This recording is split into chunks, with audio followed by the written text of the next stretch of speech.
మత్తయి సువార్త 12వ అధ్యాయము. ఆ కాలమందు యేసు విశ్రాంతి దినమున పంట చేలలో పడి వెళ్ళుచుండగా ఆయన శిష్యులు ఆకలిగొని వెన్నులు త్రుంచి తినసాగిరి. పరిసయ్యులది చూచి, ఇదిగో, విశ్రాంతి దినమున చేయకూడనిది నీ శిష్యులు చేయుచున్నారని ఆయనతో చెప్పగా, ఆయన వారితో ఇట్లనెను, తానును తనతో కూడా నున్నవారును ఆకలిగొని ఉండగా దావీదు చేసిన దాని గూర్చి మీరు చదవలేదా?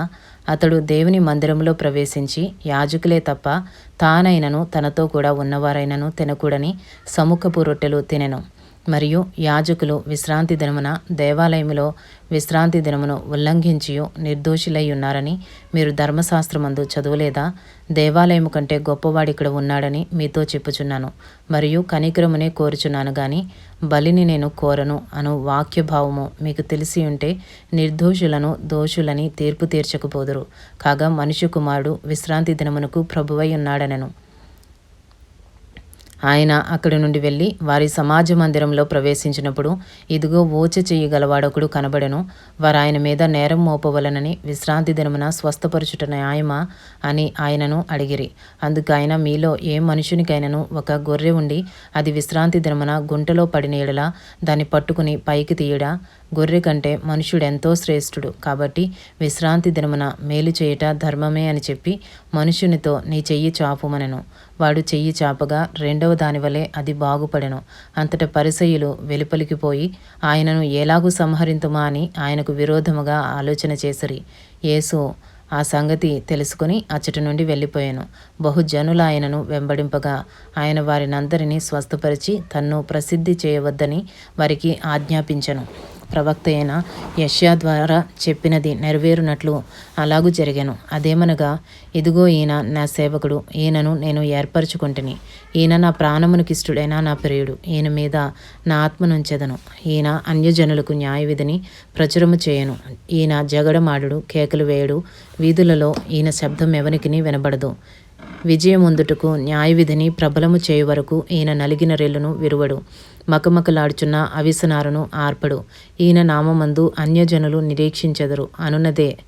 అప్పుడు దయ్యము పట్టిన గ్రుడ్డివాడును మోగువాడునునైనా ఒకడు ఆయన యొద్దకు తేబడెను.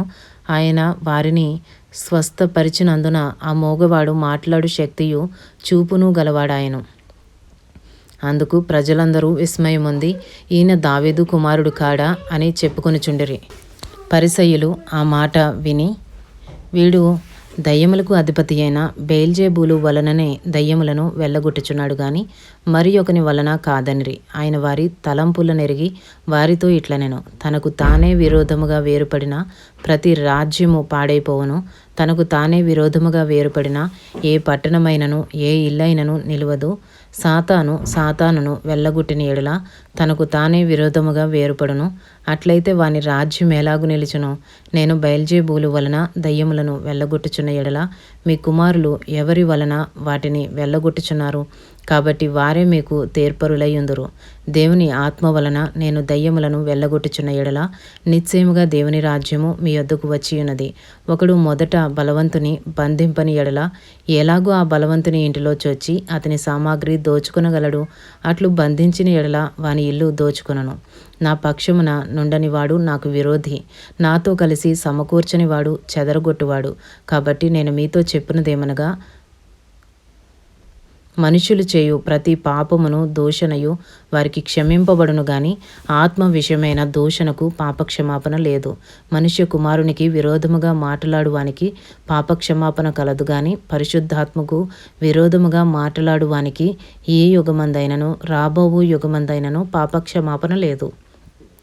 చెట్టు మంచిదని ఎంచి దాని పండును మంచిదే అని ఎంచుడి, లేదా చెట్టు చెడ్డదని ఎంచి దాని పండును చెడ్డదే అని ఎంచుడి. చెట్టు దాని పండు వలన తెలియబడును. సర్పసంతానమా, మీరు చెడ్డవారయ్యుండి ఎలాగూ మంచి మాటలు పలుకగలరు? హృదయమందు నిండియుండు దానిని బట్టి నోరు మాటలాడును కదా. సజ్జనుడు తన మంచి ధననిధిలో నుండి సద్విషయములను తెచ్చును, దుర్జనుడు తన చెడ్డ ధననిధిలో నుండి దుర్విషయములను తెచ్చును. నేను మీతో చెప్పినదేమనగా, మనుషులు పలుకు వ్యర్థమైన ప్రతి మాటను గూర్చి విమర్శ దినమున లెక్క చెప్పవలసి ఉండును.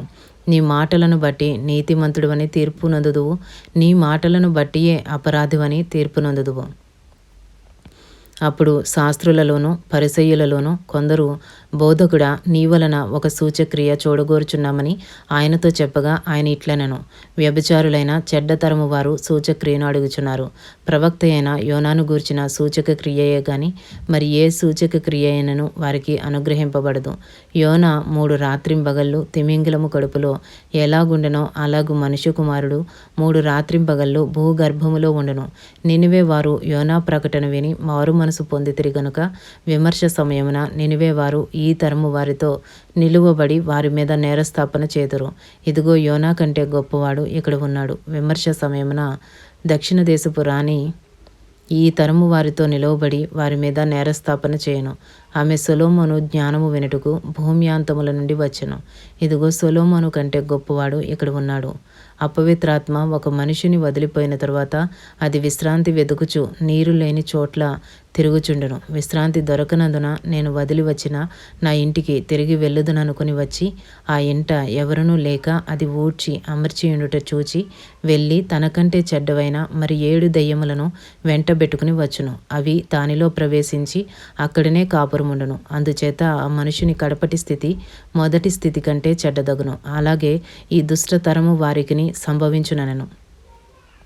ఆయన జనసమూహములతో ఇంకా మాట్లాడుచుండగా ఇదిగో ఆయన తల్లియు సహోదరులను ఆయనతో మాట్లాడగోరుచు వెలుపల నిలిచియుండిరి. అప్పుడొకడు, ఇదిగో నీ తల్లియు నీ సహోదరులను నీతో మాట్లాడవలెనని వెలుపల నిలిచియున్నారని ఆయనతో చెప్పాను. అందుకైన తనతో ఈ సంగతి చెప్పిన వాని చూచి, నా తల్లి ఎవరు, నా సహోదరులెవరు అని చెప్పి తన శిష్యుల వైపు చెయ్యి చాపి, ఇదిగో నా తల్లియు నా సహోదరులను, పరలోకమందున్న నా తండ్రి చిత్తము చొప్పున చేయువాడే నా సహోదరుడును నా సహోదరియు నా తల్లియు అనెను.